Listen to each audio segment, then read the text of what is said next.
क्या आप जानते हैं कि बाबा साहब अम्बेडकर की जयंती पहली बार किसने बनाई थी? क्या आपको पता है कि बाबा साहब की जब पहली बार जयंती मनाई गई तो क्या बाबा साहब उस समय जीवित थे?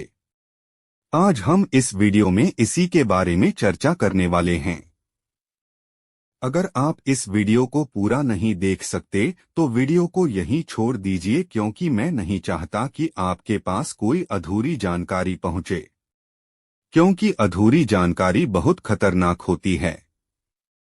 जय भीम दोस्तों, आप देख रहे हैं जय भीम 12 यूट्यूब चैनल। अगर अभी तक आपने इस चैनल को सब्सक्राइब नहीं किया है तो कर लीजिए, और अगर आपने कर लिया है तो कमेंट में जरूर बताइए कि यह वीडियो आप कहां से देख रहे हैं। दोस्तों, इस वीडियो को अधिक से अधिक शेयर करना बहुत जरूरी है, क्योंकि मेरा मानना है कि बाबा साहब से संबंधित हर जानकारी भारत के जन जन तक पहुंचे, और यह जिम्मेदारी हम आपन छोड़ते हैं।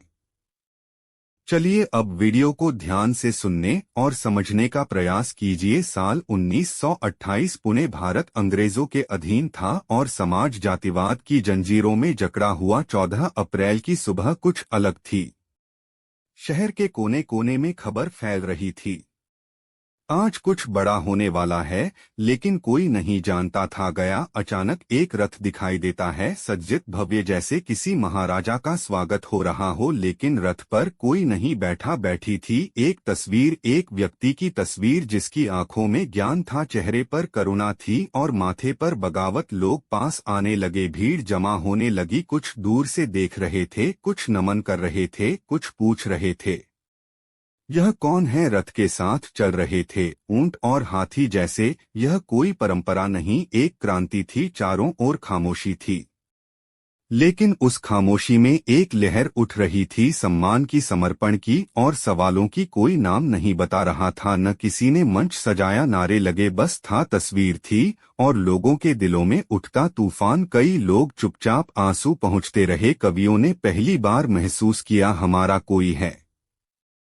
जो हमारी बात कर रहा है। इस पूरे आयोजन के बाद लोग सोच में डूबे थे, कौन था ये, किसने यह सब किया। शहर के कोनों में कानाफूसी शुरू हुई। कोई साधारण व्यक्ति नहीं था वो, किसी ने कहा एक मास्टर था, किसी ने कहा वो बाबा साहेब का दीवाना था, पर नाम किसी को पता नहीं चला। वर्षों बाद जब इतिहासकारों ने उस दिन को खंगालना शुरू किया, पुरानी किताबों, डायरी के पन्नों और चश्मदीदों की बातों में एक ही नाम बार बार उभरा, जनार्दन सदाशिव रणवीर सिंह। जी हाँ, आपने सही सुना, जनार्दन सदाशिव रणपीछ। यह वही व्यक्ति थे जिन्होंने पहली बार बाबा साहब की जयंती पुणे में मनाई थी। एक शिक्षक, एक सच्चा अनुयायी, जिसने पहली बार 14 अप्रैल को बाबा साहेब अम्बेडकर के नाम समर्पित किया, जिसने बिना शोर किए, बिना क्रेडिट लिए एक परंपरा की नींव रखी जो आज अम्बेडकर जयंती के नाम से पूरे देश में मनाई जाती है। अब एक सवाल यह भी पैदा होता है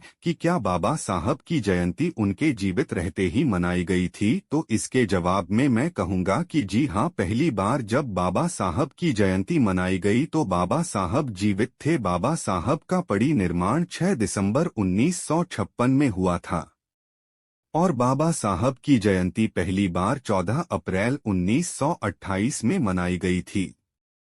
बाबा साहब की उम्र उस समय सिर्फ 37 साल थी। जरा सोचिए, 37 साल की उम्र में हम सिर्फ अच्छा खाना, अच्छा पहनने की ही तैयारी में लगे होते हैं, पर बाबा साहब ने 37 साल में ही ऐसा कर दिया था कि उनकी जयंती मनाई जाने लगी।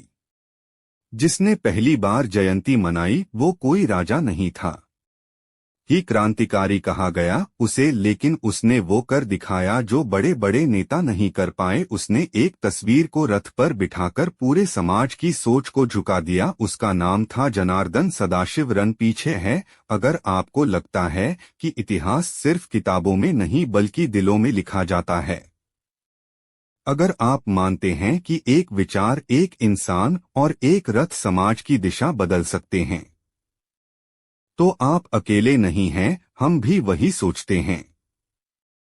यह चैनल सिर्फ वीडियो नहीं बनाता, आपको आपकी पहचान, इतिहास और आत्मसम्मान से जोड़ता है। तो आइए हमारी इस यात्रा का हिस्सा बनिए, हर कहानी, हर आवाज और हर सच को जानी जिसे दुनिया ने दबा दिया लेकिन वक्त ने संभाल कर रखा। अभी सब्सक्राइब कीजिए क्योंकि अब वक्त आ गया है बिहार को फिर से सुनने, समझने और महसूस करने का। मिलते हैं अगली वीडियो में नई जानकारी के साथ, पर यह जिम्मेदारी हम आप पर छोड़ते हैं कि आप इस जानकारी को भारत के कोने कोने में पहुंचा देंगे। जय भीम, जय भारत।